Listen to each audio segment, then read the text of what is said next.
fundamento físico de la hemodiálisis?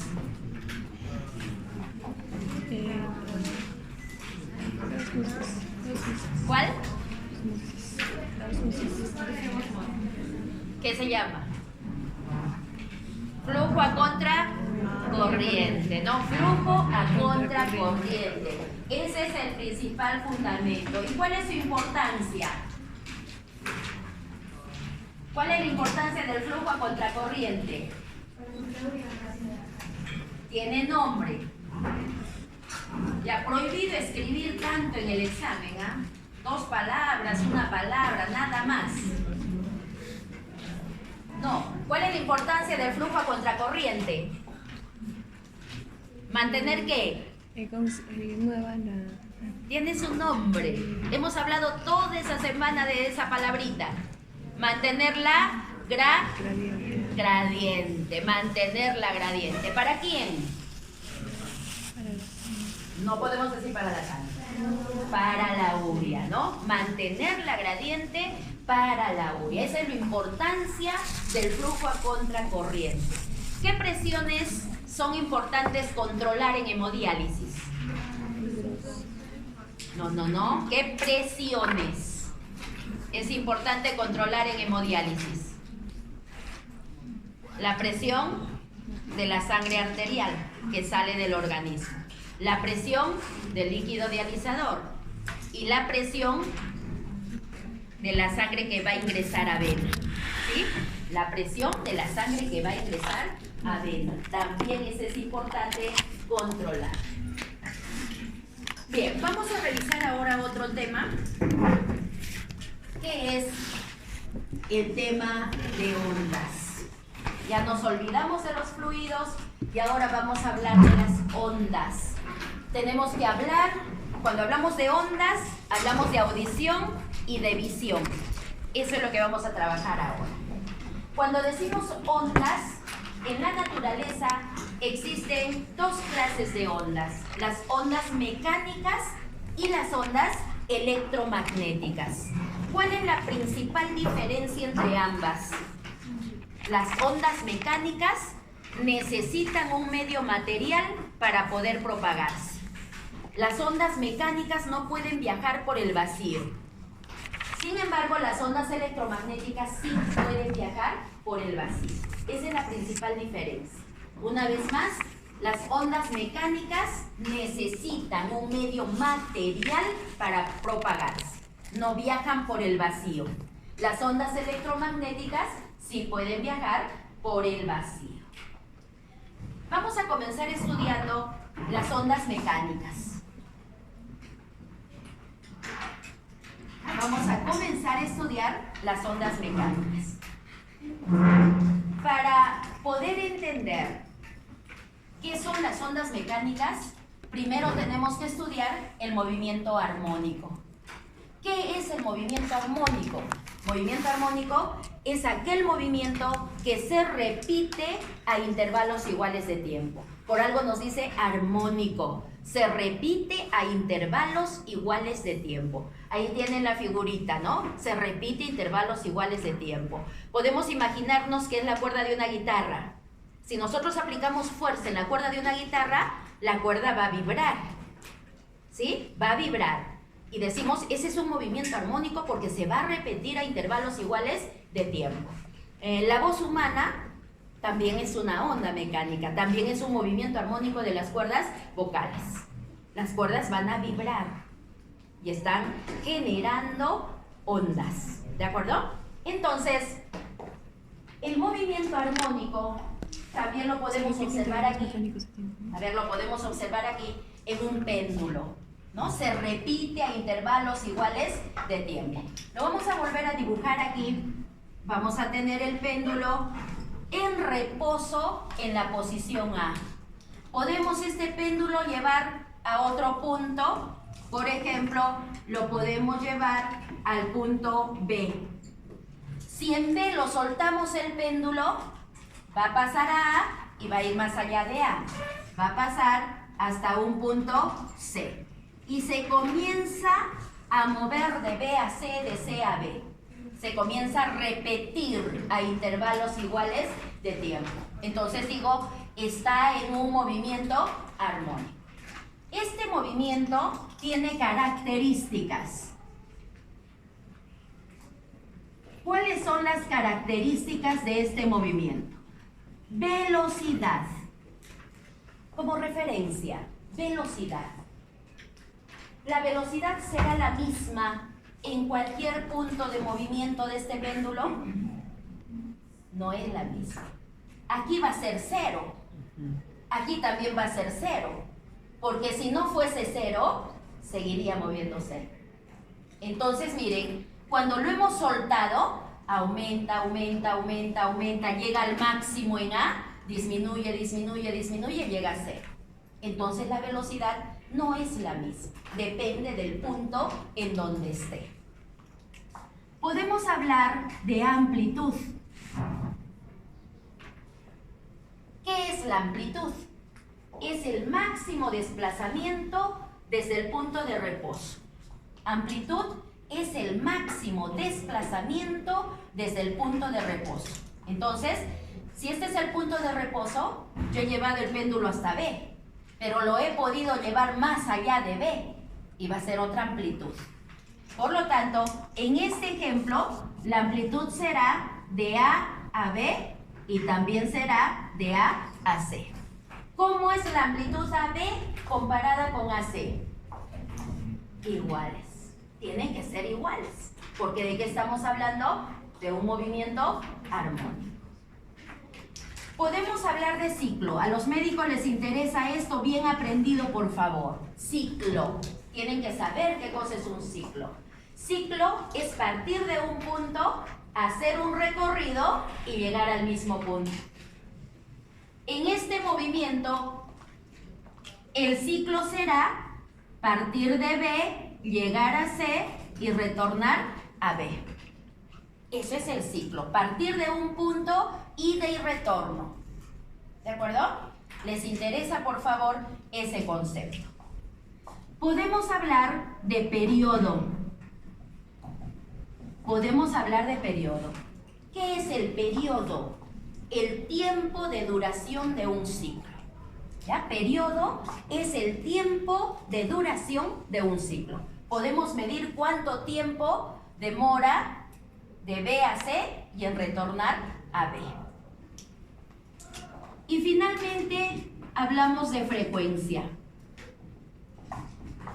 Frecuencia. ¿Qué es la frecuencia? Es el número de ciclos que se pueden contar en un segundo. Frecuencia es el número de ciclos que se pueden contar en un segundo. Cuando decimos frecuencia, tendríamos que poner así, ¿no? Ciclos dividido segundo. Pero ciclo no es unidad del sistema internacional. Ciclo es el evento de ir y regresar. Entonces, mejor le ponemos 1 sobre segundo.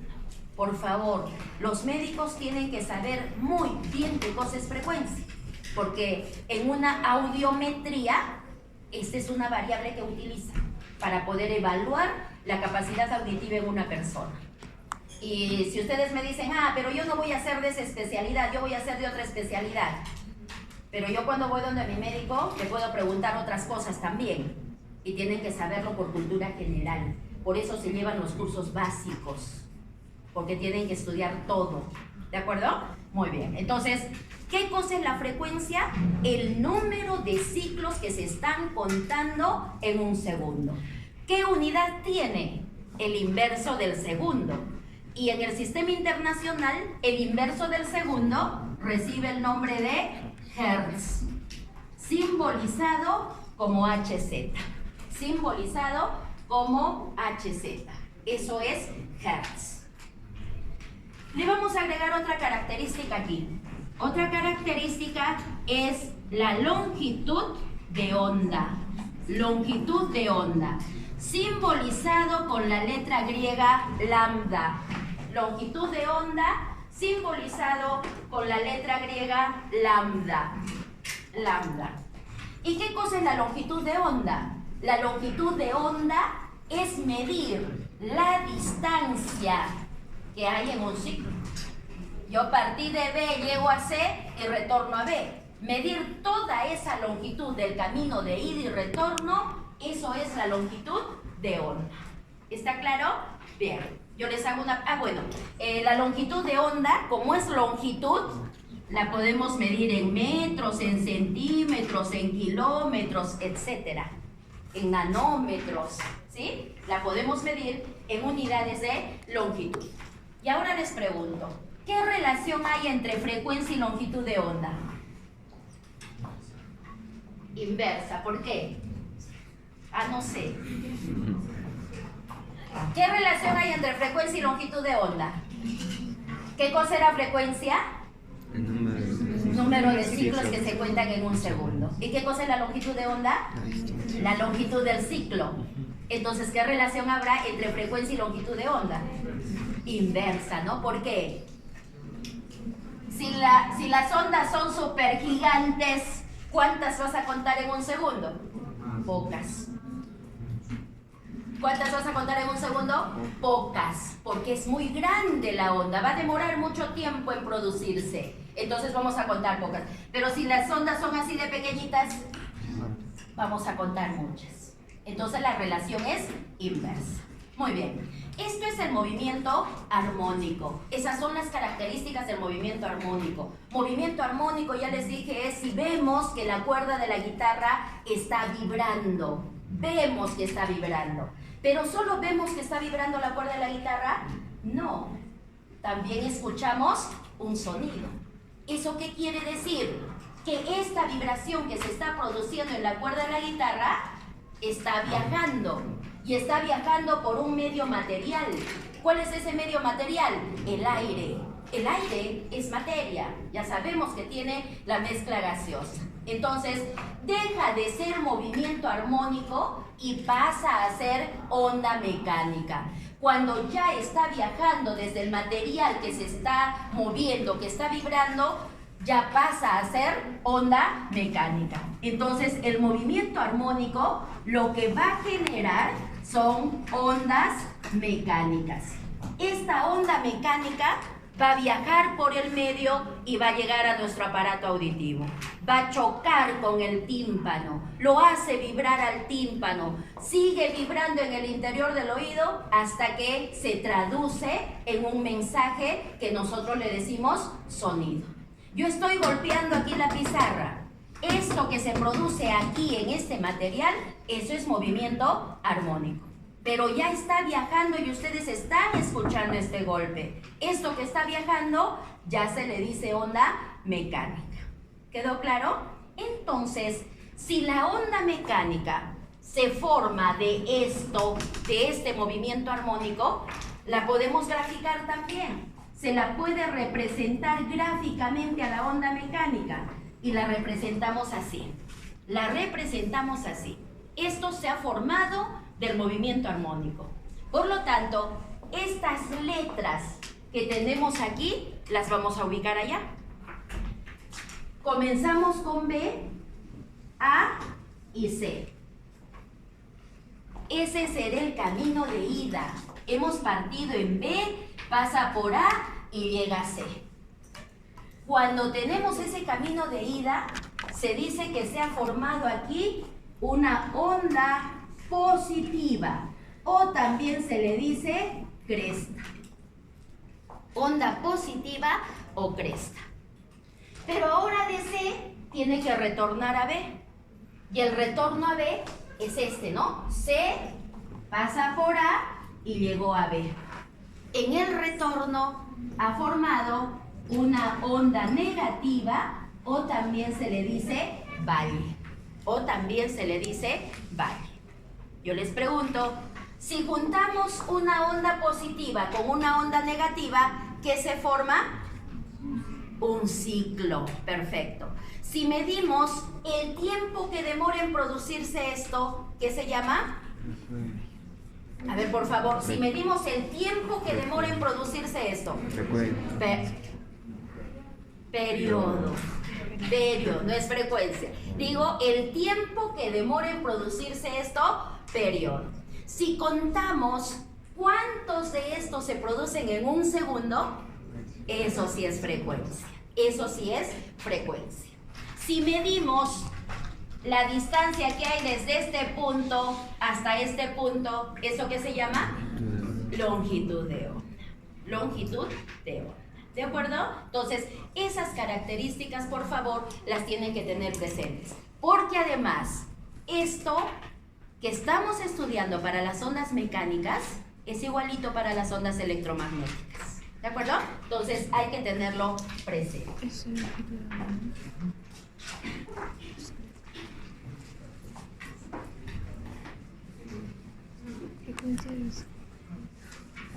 ¿Cuántos de esos años en un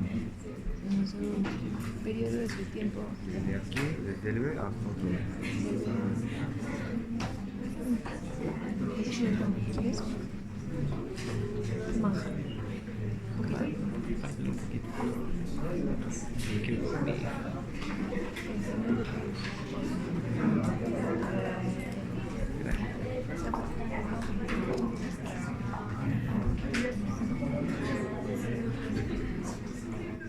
Clasificación de las ondas mecánicas. Las ondas mecánicas se clasifican en 3 grupos, nada más que en 3 grupos. Y hay 2 puntos de referencia que los tenemos que considerar. 20 Hz. ¿Qué significa hablar de 20 Hz? 20. En la frecuencia, perfecto. ¿Y qué significa esta frecuencia? Simplemente segundos. ¿Cuántos? Que en un segundo estamos contando 20 ciclos. ¿Son ondas grandes, chiquitas? Grandes, súper grandes. Para contar solo 20 en un segundo, son ondas súper grandes. Y si digo 20 kilohertz, Pequeño. es como 20.000 hertz. 20.000, ¿qué significa? Sí. Que estamos contando 20.000 en un segundo. Y para contar 20.000 en un segundo, ¿tienen que ser muy grandes o muy chiquitas? Chiquitas. Muy chiquitas. ¿De acuerdo? Esa es la diferencia entre las dos. Entonces, de este punto hacia menos, tenemos las ondas infrasónicas. O también le pueden decir, pues, infrasonidos. ¿No? Son los infrasonidos. ¿Qué es un infrasonido? ¿Cómo lo podemos definir? Es una onda mecánica cuya frecuencia es inferior a 20 Hz. ¿Ya? Un infrasonido es una onda mecánica cuya frecuencia es inferior a 20 Hz. Ojo con esto. Los infrasonidos no son audibles por el oído humano. No son audibles por el oído humano. Por favor. No escuchamos infrasonidos, pero están presentes en los medios. ¿Y cómo están presentes en los medios? Porque son vibraciones. Y no todas las vibraciones las vamos a escuchar necesariamente. ¿Quedó claro? ¿Quién produce infrasonidos? En la naturaleza, por ejemplo, los elefantes. Los elefantes se comunican a través de infrasonidos. Un elefante emite su infrasonido, son ondas gigantes y como son grandes, pueden viajar grandes espacios. Otro elefante percibe el infrasonido y pueden encontrarse. ¿De acuerdo? Pueden encontrarse. ¿Quién más produce infrasonidos? Los temblores. ¿Saben ustedes que un temblor es porque hay un movimiento entre las placas, ¿no? Las placas están rotas, pero están juntas. Y por ahí una se puede deslizar sobre la otra. Pero ese deslizamiento no es de uno solo, ¿no? No es instantáneo. Se da a través del tiempo. Y entonces, cuando una placa se va a deslizar sobre la otra, lo primero que se emite son infrasonidos, son ondas grandes, que nosotros no las percibimos. Porque si tuviésemos la capacidad de percibirlas, cuando hay un terremoto, no habría los daños que sabemos escuchar, no habría los daños. Y los investigadores lo que tratan es eso, ¿no? De ver, una vez que se producen estos infrasonidos, ¿cuánto tiempo tenemos para poder alertar a las personas para que se protejan de un probable terremoto? Lo están estudiando con muchas cosas. Pero ¿quiénes sí perciben infrasonidos? Los perritos, ¿no? Se ponen a llorar. Lo que pasa es que nosotros no les hacemos caso tampoco, no sabemos por qué están llorando los perritos, pero sí ellos perciben infrasonidos. ¿Quién más produce infrasonidos? Los motores en funcionamiento. El motor de un carro, por ejemplo, no es el ruido que escuchamos del motor, por favor, no es eso.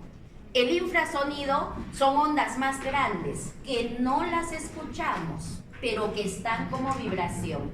Si estamos nosotros en un carro que está funcionando, estamos expuestos a los infrasonidos. Pero, insisto, no por el sonido que escuchamos del motor.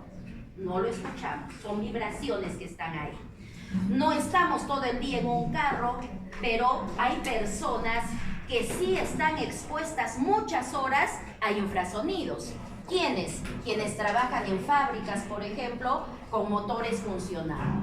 8 horas de manera continua están expuestas a los infrasonidos. ¿Les hará daño a su aparato auditivo? Pero si no se escucha, ¿no? ¿Les hará daño a su aparato auditivo? No, no le hace daño a su aparato auditivo. ¿Pero a quién le puede hacer daño? A los animales. ¿Cuál perrito? ¿A quién le va a hacer daño? Estoy hablando de las personas que trabajan en las fábricas 8 horas seguidas. ¿A estas personas les hace daño al aparato auditivo? No, porque no lo escuchan como sonido. ¿Pero a quién le puede hacer daño? ¿A qué le puede hacer daño a esta persona? A su estructura interna. Porque como son vibraciones, los órganos internos pueden estar vibrando y uno rozar con otro. Y si uno roza con otro, puede haber desgaste de superficie. Y por ahí puede sentir algún malestar la persona que nunca de repente la van a poder detectar como tal. ¿Quedó claro? Porque es una vibración. Es una vibración. ¿De acuerdo?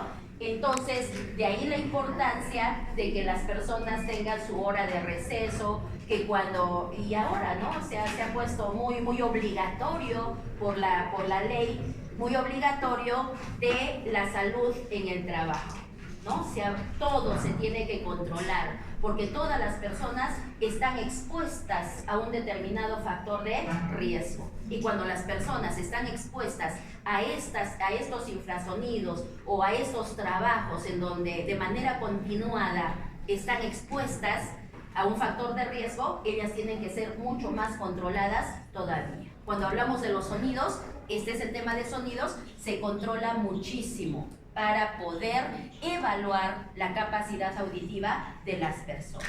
¿De acuerdo? Entonces, es una especialidad bastante interesante y que necesita muchos médicos para que puedan resolver estos problemas de salud en el trabajo. ¿Quedó claro esto? Ahora hay otra cosa más. Los infrasonidos, entendámoslo así, ¿de acuerdo? Entendámoslo así. Los infrasonidos pueden ser muy débiles o pueden ser muy fuertes. Es como cuando decimos el volumen de algo que escuchamos. Nosotros podemos escuchar algo con poquito volumen o con mucho volumen. Para los infrasonidos es igual. Pueden ser muy débiles o pueden ser muy fuertes. Si una persona está expuesta a un infrasonido muy fuerte, le podría romper los alvéolos pulmonares. Por vibración. Es por vibración. Pero digo, muy fuerte, ¿de acuerdo? No es que es poquito 20 ciclos en un segundo, no es eso, sino que esos ciclos pueden ser muy fuertes. Y si son muy fuertes, pueden romper los alvéolos pulmonares y podrían provocar la muerte de la persona también, ¿de acuerdo? Luego tenemos esta zona intermedia y aquí están las denominadas ondas sonoras. Estas son las únicas audibles. Esta es la única zona audible por el oído humano. O sea que las ondas mecánicas que se traducen en sonido para nosotros están entre 20 Hz y 20 kHz. Y hablaremos después un poco más de eso. Y luego tenemos la otra zona aquí, de las ondas ultrasónicas o simplemente ultrasonido. ¿Qué cosa es el ultrasonido? Son ondas mecánicas cuya frecuencia es superior a 20 kHz, ¿no? Cuya frecuencia es superior a 20 kHz. Y otra vez, no son audibles por el oído humano. No son audibles por el oído humano. Existen unos pitos para los perros, ¿no? Que no los escuchamos nosotros, pero que sí los escuchan los perros. Esos pitos están provocando una vibración superior a 20 kHz. Ya están en el grupo de las ondas ultrasónicas. Naturalmente, ¿quiénes producen ultrasonidos? Los murciélagos, las ballenas, los delfines, se comunican así. Estos animalitos han sido ampliamente estudiados y siguen siendo estudiados, ¿no? Muchas cosas que suceden en la naturaleza han sido adaptadas para el campo médico y han solucionado problemas en el campo médico.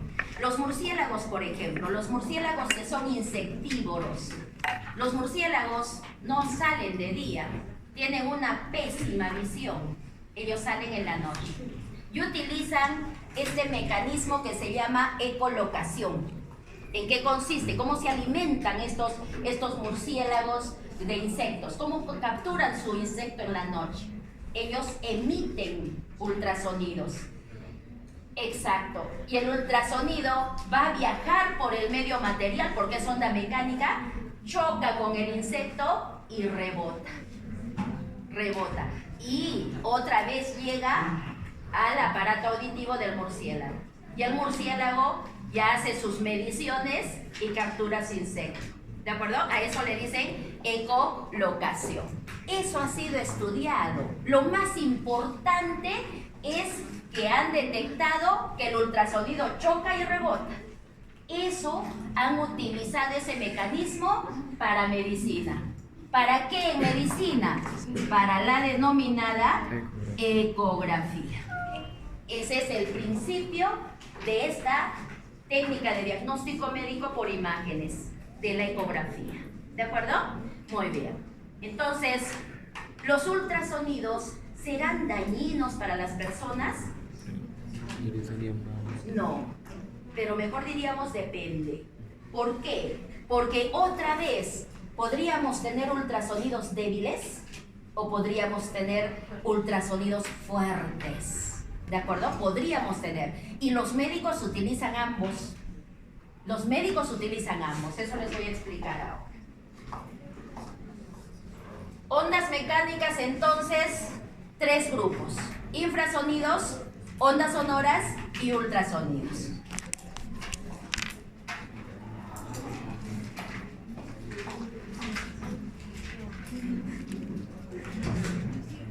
En el campo médico...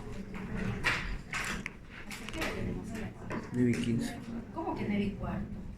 Ya, rapidito entonces. Se pasa muy rápido el tiempo. Ya. En el campo médico, ¿cómo se producen los ultrasonidos? En el campo médico se producen por el denominado efecto piezoeléctrico. Efecto piezoeléctrico. El nombre es más complicado que lo que es el efecto. ¿Ya? Efecto piezoeléctrico. ¿Cómo se produce? Todo el mundo conoce un ecógrafo. Y saben que el ecógrafo tiene un transductor, lo que el médico utiliza en la mano y lo va pasando por la piel de la persona. ¿De acuerdo? Entonces, en ese transductor, se le dice transductor, en ese transductor se va a generar el ultrasonido. Entonces, ¿qué hacen los médicos? Enchufan el ecógrafo y cuando han prendido el ecógrafo, la corriente eléctrica va a pasar por cristales de cuarzo. Fundamentalmente utilizan cristales de cuarzo. No todos los cristales hacen esto, los de cuarzo sí.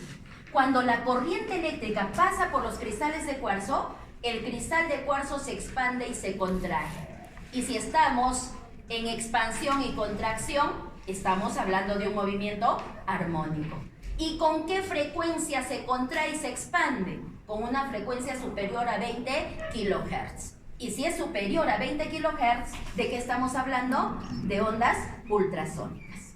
De esa manera se genera este ultrasonido. Entonces, de ese transductor que el médico está utilizando sobre la piel del paciente, va a comenzar a salir ultrasonido que se va a dirigir al interior del paciente.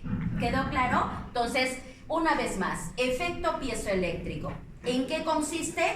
Corriente eléctrica que pasa por cristales de cuarzo, los cuales se expanden y se contraen con una frecuencia superior a 20 kHz. Y entonces se generaron ondas ultrasónicas, que son ondas mecánicas.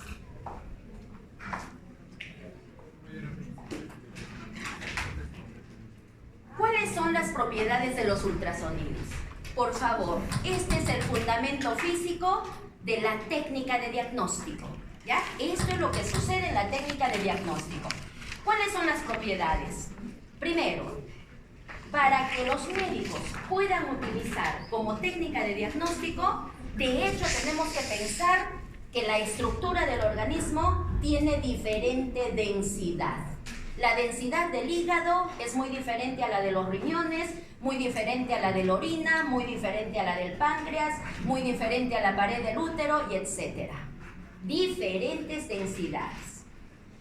Si el transductor está enviando una onda de ultrasonido, sería este, ultrasonido. Este ultrasonido va a viajar en línea recta cuando estemos hablando de una misma densidad. Pero este ultrasonido podría encontrar una interfase. La interfase es la línea de separación entre dos medios de diferente densidad. Por ejemplo, la superficie del hígado sería una interfase. Si el ultrasonido está viajando y encuentra la superficie del hígado, es otra densidad y entonces rebota. Forma el denominado eco. El ultrasonido llega, repito, el ultrasonido está viajando por un medio de una determinada densidad. Mientras sea la misma densidad, va en línea recta. Encuentra la interfase. ¿Qué cosa era la interfase? La superficie de un medio de diferente densidad. Encuentra la interfase y forma el eco. En física a eso se le dice reflexión. En el examen no me van a decir rebota, ¿ya? Yo les estoy diciendo rebota para entenderlo mejor.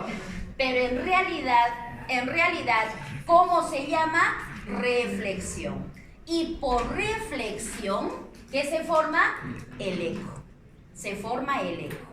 Este eco, escúchenme, este eco regresa al transductor, regresa a ese bracito que está utilizando el médico. Llega, lo captura y se transforma en corriente eléctrica para que se transforme en una imagen. Y en el monitor, en la pantalla, el médico va a poder observar esa imagen. ¿Quedó claro? Entonces, la corriente eléctrica se convierte en onda mecánica y luego la onda mecánica otra vez se convierte en corriente eléctrica para que se pueda tener la imagen. ¿Está claro eso? ¿Sí? Entonces, si yo les pregunto en el examen, ¿cómo es que el médico puede observar el hígado en una ecografía? A través de la reflexión. ¿Qué respondemos? Por reflexión. El principio físico es por reflexión. Si no hay ecos, ¿va a poder ver el órgano? No. Estos ecos son los importantes. Y otra pregunta, ¿todos los órganos emitirán la misma cantidad de ecos? No. ¿Qué pasaría si todos los órganos emiten la misma cantidad de ecos? Todo sería igual y no podrían diferenciar nada. Entonces, el hueso emite una cantidad de ecos muy diferente al hígado, muy diferente al riñón, porque los médicos nos pueden diferenciar a todos los órganos. ¿Quién emite más ecos? ¿El hueso o el hígado? El hueso. Y lo ven blanco, ¿sí? El hígado emite menos ecos. lo ven negro. Si el ultrasonido pasa solo por agua, el agua no emite ecos. Lo ven todo negro. ¿De acuerdo? Lo ven todo negro. Pero hay otra cosa más. El eco está pasando por piel, por tejido adiposo. Si hablamos de que quieren observar el feto, por la pared del útero, la piel del feto, el tejido del feto, y le ven el hueso al feto. Entonces, no solamente el ultrasonido forma ecos, no solo se refleja, sino también el ultrasonido puede pasar por el otro medio de diferente densidad. Pero, miren ustedes, el ultrasonido está en línea recta en este medio. Cuando llega al siguiente, se desvía. ¿Pero por qué se desvía? Porque tiene diferente densidad, pero igual está pasando. A eso se le llama refracción. Dime. ¿Cuál es el límite? O sea, cuando pasa, sigue pasando. Sigue pasando hasta donde se acabe la energía que tienes el ultrasonido.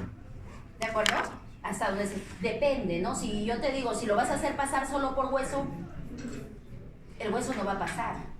¿De acuerdo? Y ahí podrías decir ese límite, pues el hueso, ¿no? Porque va a rebotar todo. Pero si pasa por hígado, si pasa por riñón, si pasa por agua, si pasa por tejido adiposo, va a pasar, ¿no? Y eso es una buena técnica de diagnóstico en ginecología, que es la que utilizan para controlar el desarrollo fetal. ¿Es dañino? No es dañino, para nada dañino. Pero ojo, para ginecología hay una potencia de ultrasonido específica, no es más de eso. Tampoco la madre puede decir, todos los días quiero hacerme una ecografía para verlo al feto. No puede. Tampoco puede decir, doctor, quiero verlo 2 horas a mi feto cuando me está haciendo la ecografía. Tampoco. Hay tiempo limitado, lo que corresponde. ¿Por qué no hace daño? Porque son vibraciones. Son vibraciones, nada más. ¿Una madre se puede hacer una placa radiográfica?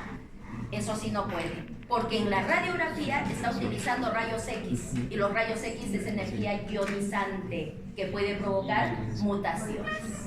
¿Quedó claro? Entonces, una vez más, la imagen que obtienen en el diagnóstico de la ecografía, ¿es por reflexión o es por refracción? Por reflexión. Y el que puedan ver uno y otro órgano, refracción, porque las ondas van a poder pasar a través de los ojos. Lo mismo pasa en las ecografías, ¿no?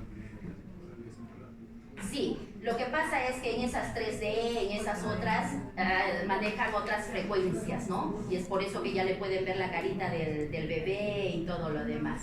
Y hay otro tema que recién lo vamos a ver, después lo vamos a ver, es en la parte final, la ecografía Doppler que le dicen, ¿no? Porque eso les permite ver el movimiento. Por ejemplo, en el feto les permite ver si tiene circular de cordón o no, porque ahí ese Doppler te va a permitir observar la sangre en movimiento. ¿De acuerdo? Pero eso es tema de después, ¿vale? Ya les explico. No hemos terminado. Una reflexión es que nosotros utilizamos. Falta 1 minuto. Efecto de los ultrasonidos. Un órgano que está más, digamos, claro, quiero ver el corazón. Más el minuto que me van a regalar son 2. ¿Cómo que no? ¿Cuáles son los efectos de los ultrasonidos? 3 efectos. Efecto de cavitación. Efecto de cavitación. Cavitación significa cavidad. Entonces, un ultrasonido que sea muy intenso puede provocar cavitación. El ultrasonido que utilizan para observar el feto no produce cavitación. Pero si utilizasen un ultrasonido más potente para observar el feto, sí le podría provocar cavitación. Entonces, el efecto de cavitación se va a producir por un ultrasonido más intenso.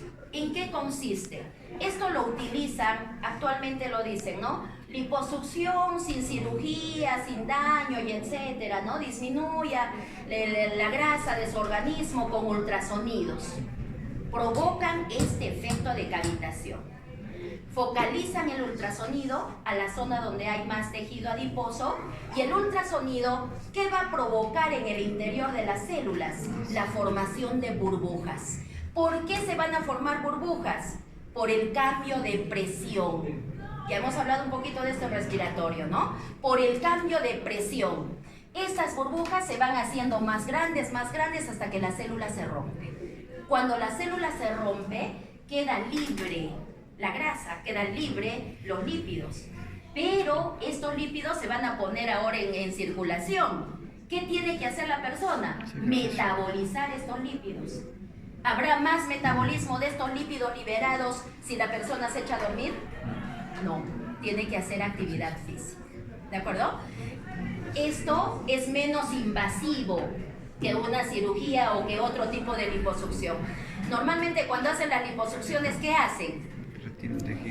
Ponen una sonda, mueven para poder soltar un poco la grasa y luego succionan, ¿sí? Cuando termina la liposucción, ¿cómo queda la zona? Moreteada, totalmente. Es bastante invasivo. Esto no.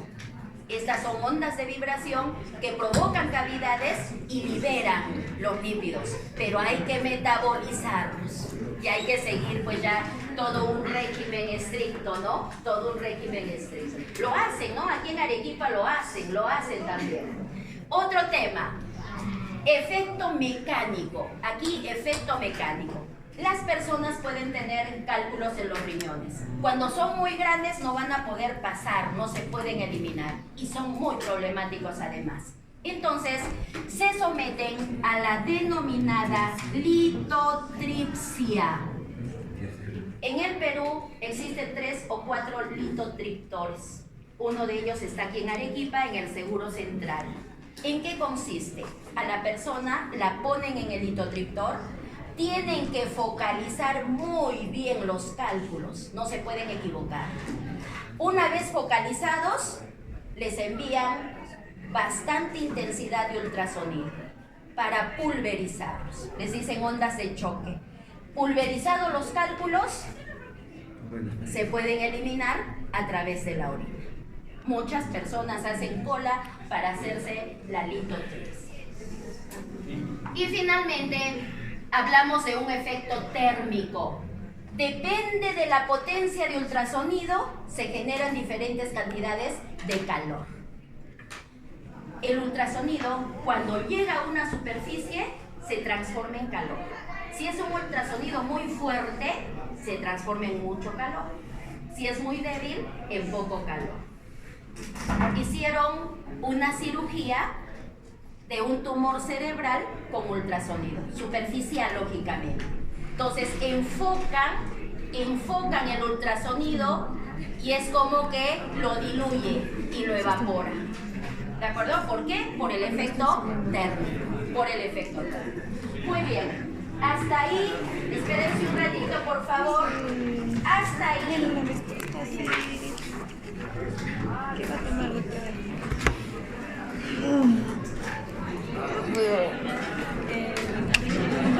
Espérenme un segundo, hasta ahí es el examen del día miércoles. Ahora vamos a determinar, con el otro grupo creo que tengo más tiempo, vamos a determinar cuál va a ser el orden para dar el examen. Estén atentos, por favor. Y les voy a devolver un ratito sus exámenes para que repasen estas preguntas también, ¿ya? Dígame. No. A ver, escúchenme. Ya les he dicho que en esta fase no les voy a preguntar sobre los artículos. Les he dicho que quiero que mejoremos, pero demuestren mejorar, demuestren el apoyo que se les está dando. Solamente lo de la clase. Eso es lo que les